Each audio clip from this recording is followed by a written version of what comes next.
اللہ کے نبی پر وحی کا ابتدائی دور اچھے سچے پاکیزہ خوابوں سے شروع ہوا۔ آپ خواب میں جو کچھ دیکھتے وہ صبح کی روشنی کی طرح صحیح سچا ثابت ہوتا۔ پھر من جانب قدرت آپ تنہائی پسند ہو گئے اور آپ نے غار حرا میں خلوت نشینی اختیار فرمائی اور کئی دن رات وہاں مسلسل عبادت اور یاد الہی و ذکر و فکر میں مشغول رہتے۔ جب تک گھر آنے کو دل نہ چاہتا تو توشہ ہمراہ لیے وہاں رہتے۔ توشہ ختم ہونے پر اہلیہ محترمہ حضرت ختیجہ کے پاس تشریف لاتے اور کچھ توشہ ہمراہ لے کر پھر وہاں جا کر خلوت گزین ہو جاتے۔ یہی طریقہ جاری رہا یہاں تک کہ آپ پر حق منکشف ہو گیا اور آپ غار حرا میں ہی قیام پذیر تھے کہ اچانک حضرت جبرائیل آپ کے پاس حاضر ہوئے اور کہنے لگے، اے محمد پڑھو۔ آپ فرماتے ہیں کہ میں نے کہا میں پڑھنا نہیں جانتا۔ آپ فرماتے ہیں کہ فرشتے نے مجھے پکڑ کر اتنی زور سے بھینچا کہ میری طاقت جواب دے گئی، پھر مجھے چھوڑ کر کہا پڑھو۔ میں نے پھر وہی جواب دیا کہ میں پڑھا ہوا نہیں ہوں۔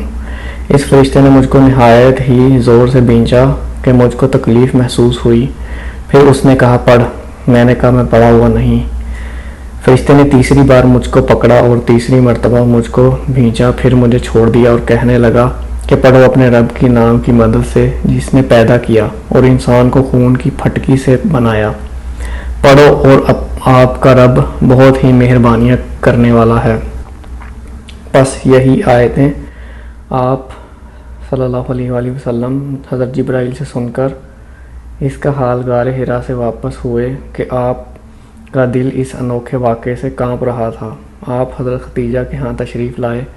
آپ نے فرمایا مجھے کمبل اڑا دو، مجھے کمبل اڑا دو۔ لوگوں نے آپ کو کمبل اڑا دیا۔ جب آپ کا ڈر جاتا رہا تو آپ نے اپنی زوجہ محترمہ کو تفصیل کے ساتھ یہ واقعہ سنایا اور فرمانے لگے مجھ کو اپنی جان کا خوف ہو گیا ہے۔ آپ کی اہلیہ محترمہ حضرت ختیجہ نے آپ کی ڈھارس بندھائی اور کہا آپ کا خیال صحیح نہیں، خدا کی قسم آپ کو اللہ کبھی رسوا نہیں کرے گا۔ آپ تو اخلاق فاضلہ کے مالک ہیں، کنبہ پرور ہیں، بے کسوں کا بوجھ اپنے سر پر رکھ لیتے ہیں، مفلسوں کے لیے آپ کماتے ہیں، مہمان نوازی میں آپ بے مثال ہیں اور مشکل وقت میں آپ امر حق کا ساتھ دیتے ہیں۔ ایسے اوصاف حسنہ والا انسان یوں بے وقت ضلالت خواری کی موت نہیں پا سکتا۔ پھر مزید تسلی کے لیے حضرت ختیجہ آپ کو ورقہ بن نوفل کے پاس لے گئیں، جو ان کے چچا زاد بھائی تھے اور زمانہ جاہلیت میں نصرانی مذہب اختیار کر چکے تھے اور عبرانی زبان کے کاتب تھے۔ چنانچہ انجیل کو بھی حسب منشائے خداوندی عبرانی زبان میں لکھا کرتے تھے۔ انجیل سریانی زبان میں نازل ہوئی تھی، پھر اس کا ترجمہ عبرانی زبان میں ہوا۔ ورقہ اس کو لکھتے تھے اور بوڑھے ہو گئے تھے، یہاں تک کہ ان کی بینائی بھی رخصت ہو چکی تھی۔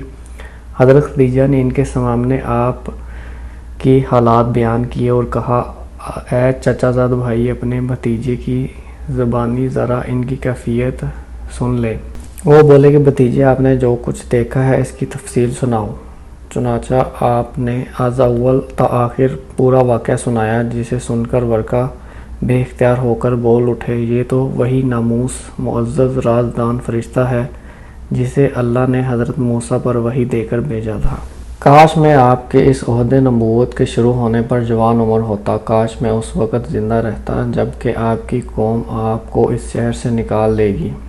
رسول اللہ نے یہ سن کر تعجب سے پوچھا کہ کیا وہ لوگ مجھے نکال دیں گے حالانکہ میں تو ان میں صادق و امین و مقبول ہوں۔ ورقہ بولا ہاں یہ سب کچھ سچ ہے، مگر جو شخص بھی آپ کی طرح امر حق لے کر آیا لوگ اس کے دشمن ہی ہو گئے ہیں۔ اگر مجھے آپ کی نبوت کا وہ زمانہ مل جائے تو میں آپ کی پوری مدد کروں گا۔ مگر ورقہ کچھ دنوں کے بعد انتقال کر گئے، پھر کچھ عرصہ تک وحی کی آمد موقوف رہی۔